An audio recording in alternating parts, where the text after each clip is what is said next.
Nous sommes déjà à la fin de cette première journée de la Cité de la Réussite pour cette 20e édition sur la transmission avec Elisabeth Moreno, présidente de Lenovo France. Bonjour madame.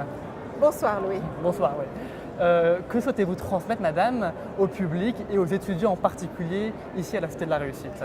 Eh bien écoutez, aux étudiants qui travaillent à la Sorbonne, j'aimerais leur dire combien j'ai eu du plaisir à passer cette journée ici. Ça m'a rappelé d'excellents souvenirs et je vous souhaite d'en profiter autant que vous pouvez parce que ça passe très vite. Et puis, pourquoi je suis venue à cet éloge de la transmission? D'abord parce que je pense que c'est un devoir pour tous les adultes du monde. Nous devrions penser à transmettre un maximum de choses à la jeunesse parce que c'est vous qui allez diriger le monde de demain.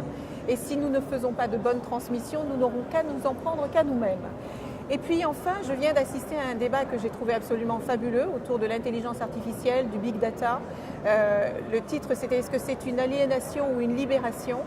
Moi, je crois profondément que ce sont les êtres humains qui fabriquent les machines et que nous aurons l'intelligence artificielle que nous méritons en tant qu'êtres humains. Donc cette journée a été absolument passionnante. Et dans quel domaine en particulier ces innovations technologiques pourraient vraiment rendre la vie des humains plus agréable? Eh bien, Louis, imaginez que vous soyez en 2025, il est 6h30 du matin, votre réveil sonne, vous êtes étonné parce que vous l'aviez mis à sonner à 7h. Vous dites, tiens, pourquoi il sonne à 6h30? Et il sonne à 6h30 parce que pendant la nuit, il a neigé. Et que parce qu'il a accès à votre agenda, il sait que vous avez un rendez-vous extrêmement important. Et donc, vous vous réveillez et à peine vous vous réveillez, vous sentez l'odeur du café, vous sentez que les lumières s'allument, que la musique que vous préférez se met en marche et ça vous permet de démarrer la journée de bonne humeur. Et parce que vous vous êtes réveillé plus tôt, le stress est amenuis, parce que vous allez pouvoir partir à ce rendez-vous plus tôt et vous serez beaucoup plus serein. L'intelligence artificielle, ça n'est rien de moins qu'un outil.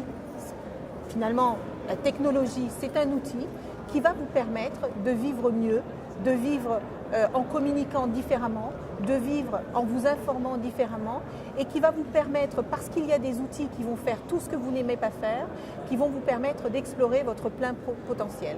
Voilà ce que c'est pour moi que l'intelligence artificielle. Alors, est-ce que vous avez un dernier mot sur ce partenariat avec la Cité de la Réussite? Pourquoi ce partenariat? Que vous apporte-t-il en particulier? J'espère que nous serons encore ici dans 20 ans.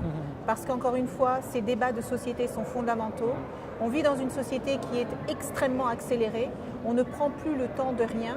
Et s'il y a une chose qui est importante dans la transmission, c'est l'amour, la générosité pour pouvoir donner ce qu'on aime donner, la passion de pouvoir donner à d'autres ce que quelqu'un d'autre nous a donné avant, de nous assurer que cette transmission a bien pris, parce qu'il ne s'agit pas de semer la graine, il faut l'arroser et s'assurer que la plante pousse bien.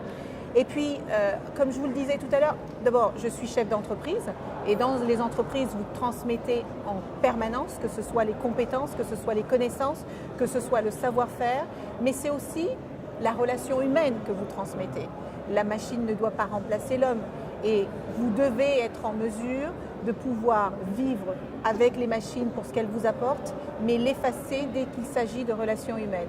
Et ce que nous faisons à la Cité de la Réussite, c'est remettre l'homme au cœur des débats de la Cité. Et c'est pour ça que j'espère y revenir. Merci beaucoup madame. Et j'espère qu'on aura l'occasion d'en reparler dans 20 ans. Eh bien, je le souhaite vivement. Bonne continuation à vous. Merci beaucoup madame. Merci.